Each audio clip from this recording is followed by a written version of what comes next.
I'm going to share with you three scriptures that I honestly wish I knew when I first started my walk with Christ. And over time, God has revealed them to me as I've read my Bible, as I've devoted time to studying.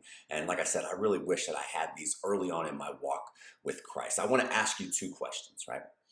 How many of you watching this want to walk in victory, right? And at this point, everybody's like, yes, I want to walk in victory, or yes, Andrew, I walk in victory, right? Second question is this.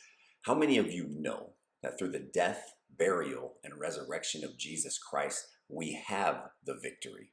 You guys, it's ours. We have the victory. It's already done.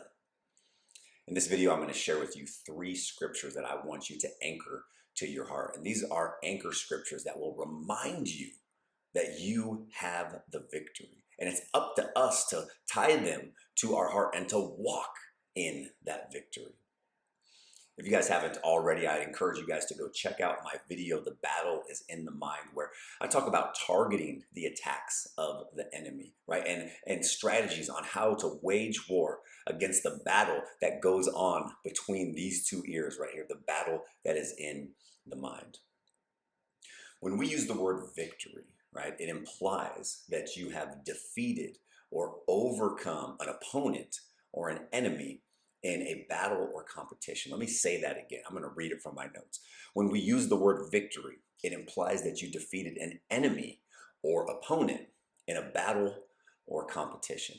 Because if you don't know already, there is a very real war that is going on for your soul. There is an attack on the plan, the purpose, and the will that God has for your life. I want you to think about this. If the enemy can overcome you in any way, shape, or form, right? If he can get that little bit of a victory, if he can defeat you in some way, right? He is able to impact the people who you were meant to reach.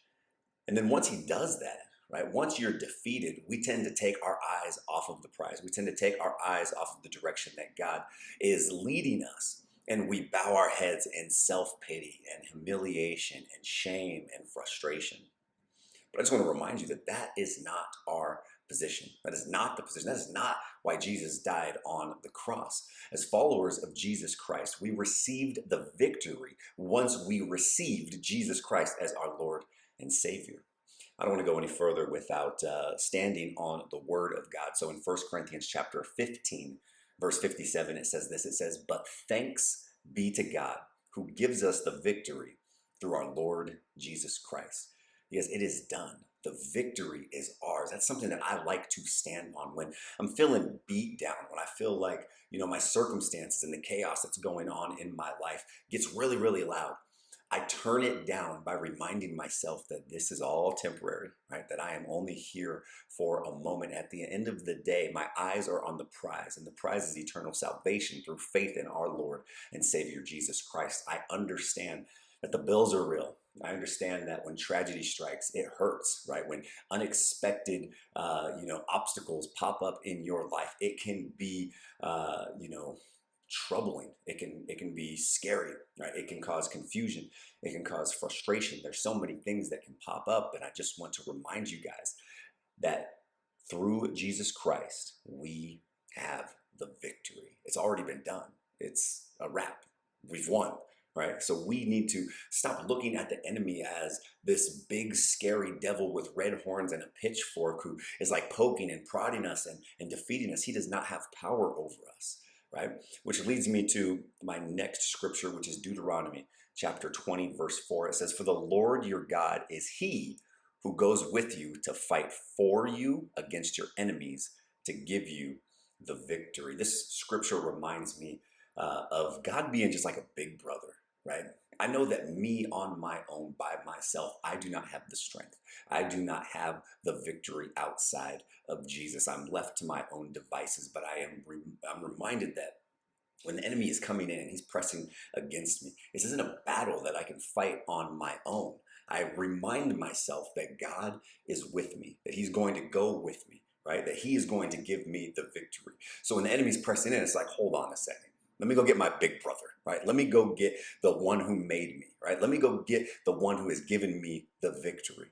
And what happens when that happens? Right? What happens when we go to God? What happens when we bring our big brother, when we bring God into the circumstance, right? We stand on truth because the enemy is a liar. Right? He uses deception. He uses division. He uses all kinds of things to try to confuse us or to pull our attention and focus off of the truth. But when we run to the truth, we run to a firm foundation that cannot be shaken. We cannot be moved. The last scripture that I want to share with you guys is 1 John chapter 4, verse 4. And I love this. I love when we're addressed as little children. It says, "Little children, you are from God and have overcome them. For he who is in you is greater than he who is in the world." Because he is in us. Jesus is with us.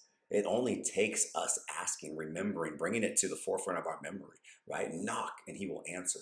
So when the bully's pushing in and he's saying, "Hey, you're not good enough," right? "What are you doing here? You're not strong enough." You go, "You know what? You're right.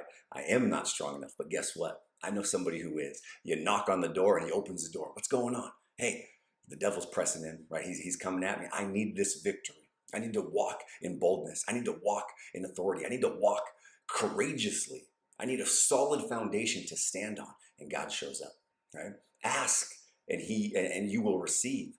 "God, I need your strength. I can't do this on my own. Alone, I am not enough. I need you." And he will show up, right? Draw near to him and he'll draw near to you. That reminds me, of just this picture of, standing in the face of, the enemy. He's just standing there and he's puffed up and he's putting on this big display to try to scare you. And it's the picture is, me stepping back, kind of drawing near to God and him stepping in next to me. And when the enemy sees that, he goes, "Oh, so you brought your friend, right? You brought your big brother. You brought reinforcements." And you're like, "Absolutely. I sure did. I can't do this on my own. This battle that's going on inside of me, the anxiousness, the frustration, the stress, the depression, the suicidal thoughts, the addiction, the things that seem like they're pressing in on me. I can't do them. I can't overcome that. I can't have the victory by myself." And so I press into God and allow him to go before me, to stand next to me, and to give me the victory. Because the enemy has no power over you. And I'm reminded, right, when, again, victory implies that we're in a battle. And too many of us, we run from that battle, right? We're scared of the devil. We're scared of the enemy. And I blame media, entertainment, years of conditioning, of looking at the devil as this big, scary monster who, casts people into hell and has, dominion and power. Yes, the devil is the prince of this earth, right? He has power and authority here on this world. But the beauty of it is that we are just passing through. And the beauty of it is that he who is in us is greater than he who is in this world. So we have an intercessor. We have a protector. We have a refuge. We have a comfort. We have a strong tower. We have a defender who is with us at all times. We just have to bring it to our memory to remind ourselves of who he is. And God is who he says that he is. It reminds me of James chapter 4, where it says, "Submit yourselves then to God. Resist the devil, and he will flee from you." Right? Submit yourself to God. Full surrender. "God, I am not enough on my own. God, I can't do this. I can't stand against the wiles of the enemy. The flaming darts are hot and they pierce and they penetrate. I need your armor. I need your protection. I need your presence to help me stand firm on a solid foundation of truth and to resist the enemy." And when we resist him with truth, what does it say that he will do? It says that he will flee. I want to close with a quick prayer. Just for anybody out there who wants to walk in the victory. I don't know what you're going through or what you're dealing with, but I believe there's power in prayer. So pray this with me.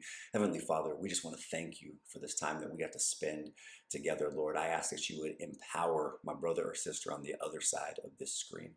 God, that you would help them carry the boldness and the authority and the courage that is given to us through your Son, Jesus Christ, through the Holy Spirit that lives in us. God, help my brother or sister to walk in the victory. God, I pray that they would run to your word, that they would run to your comfort, that they would run to who you are in the face of adversity. God, we love you and we thank you for all that you're doing in our lives. Help us to keep our eyes on the prize, and that is eternal salvation, God. We love you. We thank you and we praise you, and we pray this all in the mighty name of our Lord and Savior, Jesus Christ. Amen and amen. Like I said before, if you haven't watched my video, The Battle is in the Mind, I want to encourage you guys to run that up right now. Go check that out. Again, strategies, techniques, and different ideas and scripture to stand on when there's a war being waged right up here. So I pray that this message was encouraging. I hope that I spoke to somebody out there, you guys. I hope that you have an amazing day. Stay blessed. And until next time, keep grinding.